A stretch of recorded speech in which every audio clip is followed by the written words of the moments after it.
Assalamualaikum warahmatullahi wabarakatuh. Ya, terima kasih. Kalian betul-betul menjadi orang pertama yang menonton film ini dalam jumlah yang sekaligus banyak. Tentunya kami beberapa tim pos sudah terlibat untuk nonton berulang kali, dan ini adalah film yang prosesnya itu sangat menyenangkan. Kita merasa bahwa apa yang disampaikan oleh cerita yang ditulis oleh Kimberly Berliana ini, Berliana Kimberly, aku panggilnya Kim soalnya dia manggil saya Abaji. Abaji itu ayah ya. Kalau di bahasa Korea juga mirip-mirip ya, ayah Abah ya kan. Nah, jadi tadi kita ngobrol di depan bahwa seperti yang Kim sampaikan ke kita pada waktu tadi ngobrol, film ini adalah film yang dikerjakan dengan cinta. Semua sepenuh hati, setulus hati, mendedikasikan kreativitasnya. Tujuannya sederhana, bahwa dalam hidup seringkali kita diberikan ujian, cobaan. Dan bagaimana kita menghadapi cobaan, ya kita harus bersabar. Semua tokoh yang hadir di dalam karakter ini, tentunya di luar itu ya, yang satu kan yang jatuh, ini dia. Adalah orang-orang yang sedang diuji kesabarannya, dan kita tahu bahwa takdir Allah itu nggak ada yang sia-sia. Semua menjalaninya dengan niat yang baik. Kita dibawa dengan romantika yang mengharukan, tapi juga akhirnya menghangatkan hati. Film ini bisa hadir ke titik yang hari ini adalah berkat orang-orang hebat yang terlibat, apakah di belakang layar dan juga yang tampil menjadi karakter-karakter yang menghidupkan cerita ini. Semuanya luar biasa ya, dari Mbak Oka ya. Mbak Tia, gimana, suka nggak musiknya? Wah, aku suka banget musiknya. Mas Arci tentunya kalian udah tahu.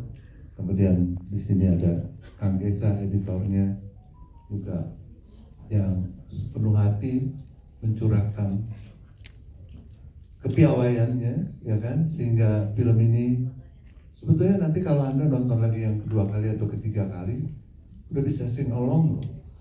Lagunya itu 5 lagu yang menurut saya istimewa banget, dan semua karakter hidup di sini ya. Aisyah yang begitu sabar, ya kan? Kan banyak tuh cerita katanya tentang poligami. Sebetulnya apa sih poligami? Boleh kok. Tapi 2 syarat utamanya adalah, 1, bersabar, dan yang kedua, bisakah adil. Nah, tapi Aisyah adalah orang yang bersabar, sehingga seperti apa yang diucapkan sebelum dia berangkat, dia tolong jangan spoiler, ya, dapatkan surga. Dia minta, itu yang diminta ke bumi. Dan Aisyah di sini juga menjalaninya dengan begitu banyak cobaan, tapi akhirnya saya yakin ketika kita bersabar, kita percayakan jalannya Allah, dan melalui filosofi Laut Tengah, akhirnya pintu itu akan terbuka, kebahagiaan itu akan hadir. Tadi saya melihat banyak yang nangis, ketawa, apa segala macam. Terima kasih. Harapan saya film ini akan menjadi sebuah film drama religi ala drakor. Ini adalah film yang diharapkan membawa pesan, membawa sesuatu yang saya nggak tahu, tentunya point of view-nya tidak sama setiap orang, tapi ini adalah film yang saya harapkan menjadi film berkesan, dan nanti seminggu lagi ada di bioskop, bisa tonton sebanyak-banyaknya. Jadi kabarkan tentang film ini, karena kalian adalah orang-orang terpilih yang tentunya yang harus mengabarkan pertama kalinya untuk mengajak orang-orang nonton bioskop. Nonton berulang kali, saya rasa saya mungkin udah nonton berapa puluh kali gitu. Tapi masih kalau kepentok itu pengen nonton terus, pengen ngerasain lagi emosinya, rasanya seperti itu.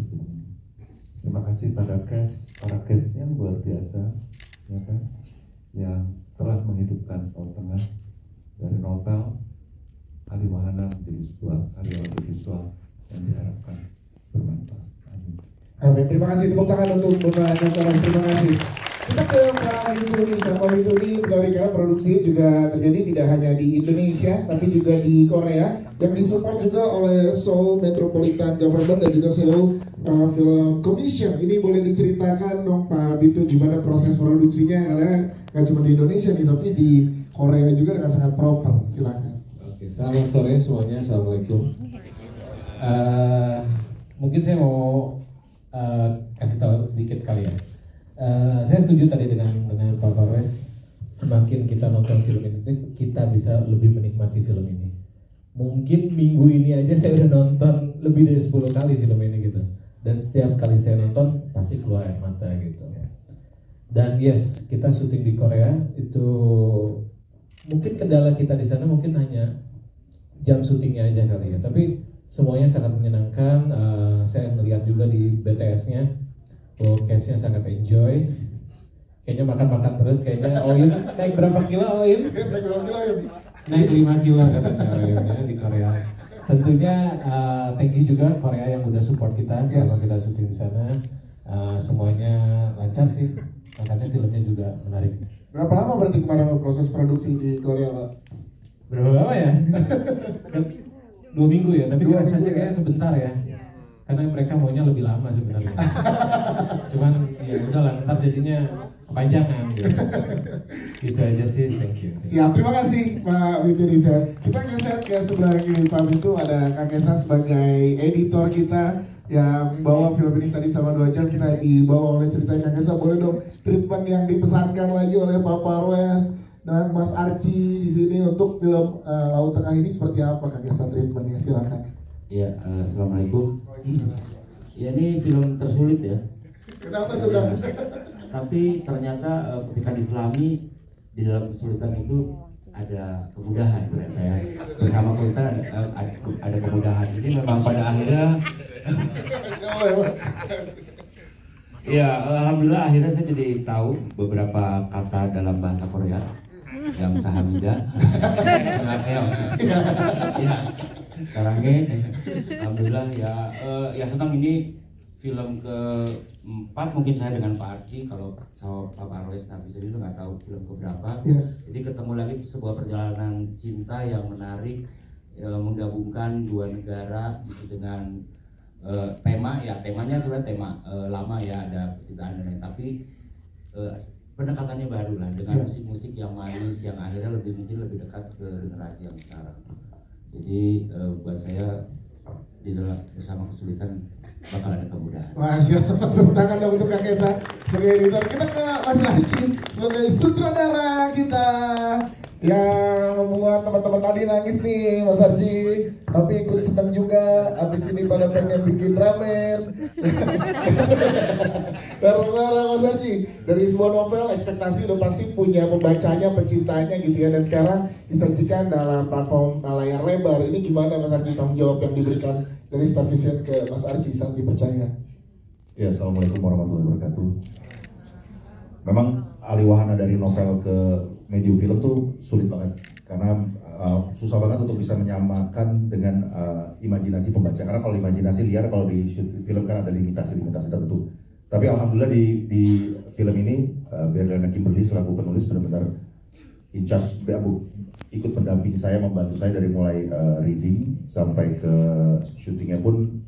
Kim juga datang ke Korea.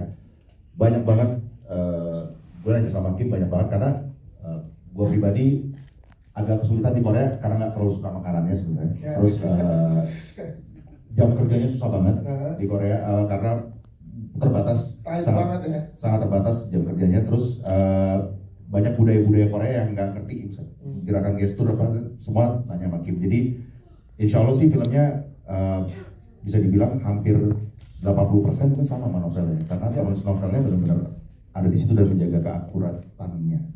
Yes, terus gimana Mas tadi mendeliverynya ke teman-teman penonton sehingga berhasil banget, sedihnya kan banget. Terus juga kita ikut senyum-senyum saat beberapa momen gitu. Itu gimana Mas pada saat di sana? Treatment ke pemain? Alhamdulillahnya sih memang pemainnya memang dahsyat banget. Ana, Ohim, Yoriko semuanya bisa deliver dengan baik gitu. Gue selalu bilang kalau pemainnya udah kayak gitu sih gue nggak ngapa-ngapain sih. Tinggal action doang sih. Tepuk tangan dong untuk Mas Arji sebagai sutradara, thank you. Kita ke Mbak Tia sebagai penonton musik. Berarti ini juga musik yang disajikan terbawa dengan sangat luar biasa. Jadi kita dengar di original soundtracknya kurang lebih ada 5 lagu ya Mbak Tia ya. Dan juga nuansa-nuansa yang diberikan sepanjang film. Ini gimana ya yang dipesankan dari Star Vision untuk Mbak Tia deliverykan ke dalam film ini Mbak Tia? Silakan. Terima kasih, selamat sore, assalamualaikum warahmatullahi wabarakatuh. Saya senang sekali bisa diberikan kesempatan untuk membuat musik film dan juga salah satu dari soundtrack Laut Tengah, yang mana menjadi pelengkap dari keempat soundtrack yang lainnya. Saya senang sekali karena dapat kesempatan lebih oleh Pak Parwes untuk bisa mengeksplor treatment. Dan kali ini saya dibantu dengan tim suami saya Mas Alex Kuple dan juga tim violin di sana.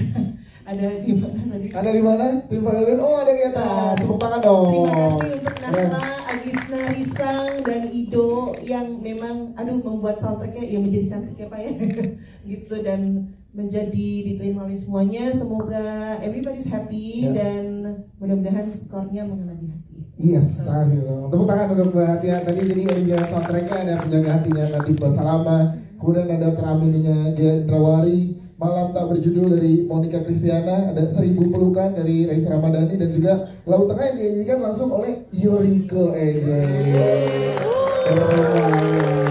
Nanti kita kayak Mama dulu, Mama sebagai penulis skenario. Gimana Mbak ngobrol langsung dengan Mas Arji dan juga bersama dengan Mbak Kim di sini untuk menerjemahkan dari novel ke skenario? Silakan. Jadi memang dari awal itu kami membedah novelnya itu dengan sangat intens. Kim menjaga betul karakternya gitu ya supaya tetap tersampaikan apa yang ingin Kim sampaikan. Yang jelas saya berharap semoga ruh dari novelnya itu tergambarkan dengan baik di layar dan diterima sama pembaca dan yang tidak membaca, sehingga yang tidak membaca akan tertarik untuk membaca novelnya gitu ya. Tapi yang jelas saya menulisnya dengan ya bisa dibilang ini adalah kerjasama yang sangat intensif bersama Kimberly, Mas Arji dan Pak Parwes. Siap, terima kasih Mbak Oka. Kita ke Mbak Kim dan Kimberly sebagai penulis. Gimana setelah menyaksikan langsung filmnya udah, tapi dengan reaksi yang sangat luar biasa dari penonton, gimana rasanya Mbak Kim? Aku sebagai penulis novel atau yang teman-teman pembaca itu kenal Berliana Kimberly gitu ya, aku bersyukur dan senang banget Laut Tengah akhirnya sampai pada detik ini. Cerita yang awalnya tuh berawal dari sesuatu yang sepele tapi sedih banget buat aku nggak jadi S2 ke Korea, terus dibercandain sama profesorku, apa mau cari suami yang bisa biayain kamu kuliah S2 di Korea Kim gitu. Bercandaan itu akhirnya menjadi inspirasi aku, lucu ya kalau ada cerita ada cewek nih gitu. Terus abis itu dia mau S2 ke Korea tapi lewat jalurnya nikah gitu.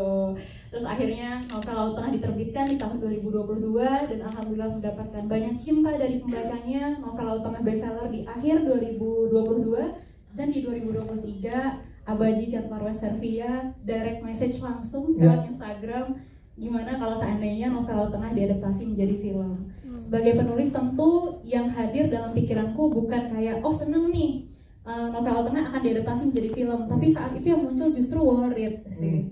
Apakah kalau dia diadaptasi menjadi film itu akan menjadi hal yang baik? Tapi ternyata Abaji udah benar-benar kayak ayahnya Kim, membuka ruang yang sangat luas kepada seorang penulis, udah bukan kayak produser ke penulisnya, tapi udah kayak ayah kepada anak perempuannya. Kemudian bertemu dengan Mbak Oka sebagai penulis skenario, bertemu Pak Archie sebagai sutradara, jajaran cast, kru-kru senior yang semuanya mau untuk mencintai Laut Tengah Universe dan mempertahankan keautentikan yang ada di dalam ceritanya.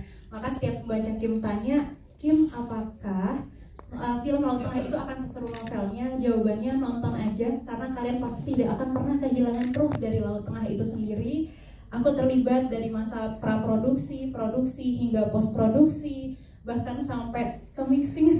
Ngelihat Abaji capeknya kayak apa, sampai pagi kan Cesa ngeditnya juga lembur-lembur. Pak Archie yang harus nanjak ke Namsan Tower. Teman-teman mungkin bisa lihat nih, Itaewon indah banget ya.